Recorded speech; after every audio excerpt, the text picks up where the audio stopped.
researchers that escaped from the lab. He's like, yo, they escaped, kill them, because they just so happen to might know something. Just in case, they gotta die.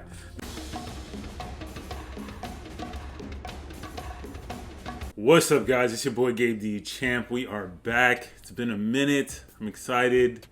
One Piece is back. I know it's only one chapter and there's a break next week, but we're gonna talk about it. So chapter 1089, Under Siege, is out. If you haven't read that, make sure you check it out because that's what we're talking about today. So in the story, I believe today is the day that the news is supposed to be shocking the world. And the story that is playing out is pretty crazy. I was pretty much in shock almost the entire chapter. Like, what am I reading right now? Because One Piece has just morphed into something phenomenal. Like, it's really built up. Like, now that we're going into the final saga and we're just constantly changing paces of places that we're visiting, seeing the entire world, it's like all the world building is really starting to pay off and I'm loving it.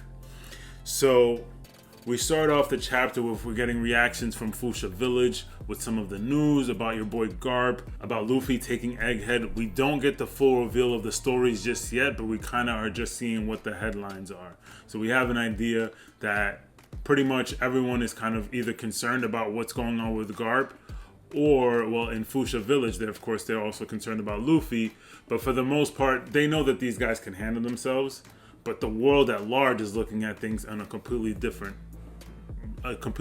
scale. So they're looking at their champion Garp have been, going missing, and they don't know what to do about it. And the Emperor Luffy is someone who is out of control right now, and the government doesn't really know what to do about him. So they're sending almost all of their forces so they could try to see if they can stop Luffy. So it's definitely building Luffy up to be the Yonko that he really is, and I'm loving it. It's dope.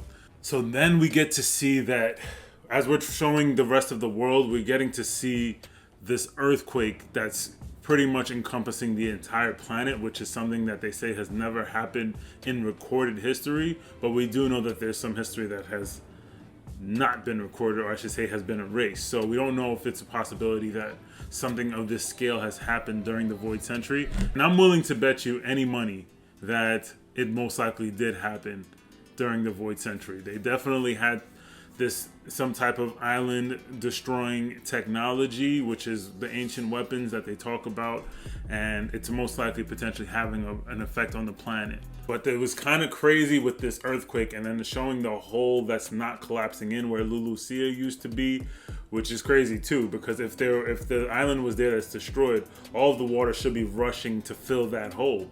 But now this is starting to give me a little bit of Enies Lobby's vibes, because we have that hole that just goes forever. That it's like, how the hell is this island floating in the air and there's nothing underneath it, and it's like doesn't make sense. So most likely we can guess that weapon was used before Enies Lobby. Gonna get into a whole nother Void Century theory, completely separate video. It's crazy. But in regards to that, I really am curious to see a lot of the other islands that we visited in the past, places like Water 7 and Alabasta, to see how they've been affected by this rising water, because we see some islands that have been completely covered. We know islands like Longwing Longland already kind of are affected by stuff like that, like the Aqua Laguna, where the water goes down and you can walk around, and when the water goes up you can't. So it's like, if the water's going even higher, what does that mean? Is our boy Tonjin okay? I don't know. So next up, we've got finally, after I don't even know, I feel like it's been 6 months since we've last seen the Straw Hats in the story, because we had that whole month-long break, and Oda's just been kind of going around and showing what's been going on in Hachinosu and all of these other places around the world, and we're finally back at Egghead. Finally, we had the whole thing in Mary Joie with the Reverie, what would happen at the Reverie, and Sabo, and we took such a long break from the Straw Hats that it's so refreshing to see them again. But we're gonna get to that, because we're finally back at Egghead, and there's a lot that's still going on. So we start off with some conversations with Gorosei and the Marines trying to figure out what's happening on Egghead because they still haven't been able to get in because of the Lab phase's shields and whatever. If I'm saying it wrong, correct me in the comments. The back and forth between Kizaru and Sentomaru was hilarious because of the fact that they have a backstory together, and Sentomaru is basically a Straw Hat ally, which is kind of like, never would have, like, these are things that it's like, yo, you would never expect to see the direction the story is gonna go, and it's the direction that the stories are going, but it's crazy. So we get that, we get the Sentomaru back and forth, Kizaru and the fleet are attacking the sea beast, and Sentomaru's like, yo, fall back, chill, leave my sea beast alone. Another quick look at the vice admirals that are there. They're just like highlighting that there are 9 vice admirals there, along with Kizaru, so that makes 10, and then you have Straw Hats that are 10. So it kind of almost makes it look like they might be matched up. The Vice Admirals will get destroyed. Like, none of these guys really can have a chance. I mean, maybe against some of the weaker guys like Usopp and Nami, or actually Nami with Zeus is no. Like, the Vice Admirals have no chance. So I don't really see, like, if they are gonna fight them, it's gonna be a joke. But who knows what's gonna happen? I'm gonna save my theories for the end of the video. We've already known the government was always ruthless, but we just get to see a little bit more of it, and it's crazy how they're just willing to just kill civilians. Because we get the conversation between Jay Garcia and one of the vice admirals trying to find out what's happening on Egghead, and then they asked about the researchers that escaped from the lab. He's like, yo, they escaped? Kill them, because they just so happen to might know something. Just in case, they gotta die. This is definitely Akainu vibes when we were at Ohara, but this is the government. This is the world government, and they're just not. And it's like the things that happened with the news, and they're just willing to just be like, oh, okay, like, oh, so Morgan's put out a good story this time because it's not the truth. So it's like, all right, good.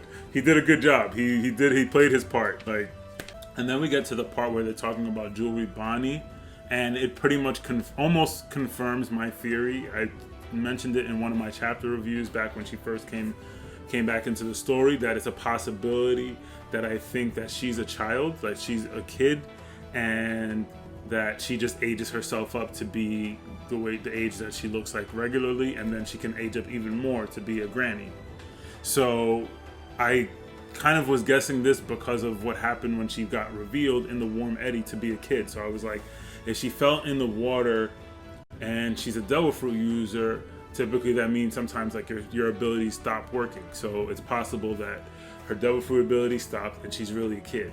So when Jay says like, oh, we'll leave her alone because she's a little girl, I'm like, oh wow, almost pretty much confirmed there. We're gonna get more of a confirmation when the official comes out, but I pretty much I'm pretty sure that that's what they're saying. And then we get to the best part of the chapter. So York calls up the Gorosei, and as this conversation is going on, like at first you don't know who it is until she reveals that this is York. So I'm like, okay, York calling them up again. And then she's like, when they're talking about the situation and what's going on, they're like, well, she's like, obviously if I'm calling you, then like, duh, that means like I'm fine. Like if I was dead, I wouldn't be calling you. You sent the CP0 here, and what happened? The Straw Hats are here. So at that moment, for a second, I'm just thinking like, oh, she's still with Vegapunk, and she's having this conversation with them. And would have never guessed. I would have never guessed, and I know y'all would never guess too, that she was captured by the Straw Hats already and being forced to call. Like, that is so freaking dope. Like, it's elevated the Straw Hats to a new level for me. I mean, not that, when I say that, it's more so because of the fact that it was off screen. So we don't know what really happened. We just kind of know that the Straw Hats were able to somehow defeat the Seraphim, which makes sense, and find out where York was keeping Stella, capture her, free Stella, free all the rest of the CP agents. We're missing a few, it says all the Straw Hats are here, but I didn't see Robin, so I'm assuming that she's probably reading something. She's, Stussy's also missing, so they're probably, still investigating a few other things around the island. It's pretty dope. I mean, like, this kind of just pretty much establishes Luffy as a Yonko crew, especially within this arc where we were kind of getting that juxtaposition between Law, Kid, and Luffy, the three of them after they leave Wano, and it's pretty much showing you, it's like, okay, the Yonko are now making their moves. So you got Shanks destroying Kid, Blackbeard destroying Law, and now Luffy is gonna most likely destroy this marine fleet or something along those lines, and it's gonna just big him up a little bit more as a Yonko. And it just they had to do that so they could show that separation between Luffy and Law and Kid. Luffy, yeah, all three of them did get 3 billion berry bounties, but Luffy is the only one who's got territories, who's got a massive grand fleet, and who is actually being called a Yonko right now. So they might get a bounty raise. I'm not going to get into that just yet. I forgot to add this too, that CP0 is also with the Straw Hats looking like Nakama. Like, what's up? Lucci, you finally are acknowledging Luffy? What's going on? We're going to find out, I guess, but I just thought that was funny because, like I said earlier, Sentomaru is with them, so it's like pretty much you can't beat Luffy, so you might as well join him at this point. So real quick, I'll mention a few quick theories, but I probably may have another video discussion about this since we have a break next week. But what do I think is going to happen coming up? I don't necessarily think that the Straw Hats are going to destroy this whole 30,000 marine fleet with hundreds of battleships. I don't think they're going to destroy the whole fleet, but I do believe that there will be a lot of destruction. I do believe Egghead probably will be destroyed before the Straw Hats escape. The headlines are going to somehow read, oh, and also I forgot to mention, Jay Garcia said something along the lines of please make sure that no one knows that I'm here. And I was like, okay, so we're going to find out that Jay Garcia is here. somehow, some way, the news is going to get out that he was there amongst all of this mayhem. And that's probably going to be what is a part of the news that shocks the world. Because they're gonna find out that the Gorosei actually are making moves or something along those lines. I can't 100% get into it right now. It's still fresh, so I want to definitely sit and think about it a little bit more. I do think that the Straw Hats are gonna eventually escape from this situation. I think Luffy might get a clash with Kizaru. That's something that I've been thinking about since before, so I definitely can say that pretty confidently. So we may get some kind of clash with Kizaru, maybe with the Vice Admirals too, but like I said, I don't think that's really relevant. I think it's more so to really just show how far Luffy's come, that he's going to be able to fight off an Admiral, and that's going to kind of compare him to Roger and Whitebeard and the guys of old who were able to fight off the Admirals. And that's who they would be like, yo, you better send an Admiral after me. That's the only way, you're going to have a chance. You're not going to beat me just sending these, Vice Admirals and stuff. And I think that's actually pretty obvious with the show of amount of Marines that they had to send to Egghead. So they really are trying to show you that the government is aware of how powerful Luffy is with it and his crew.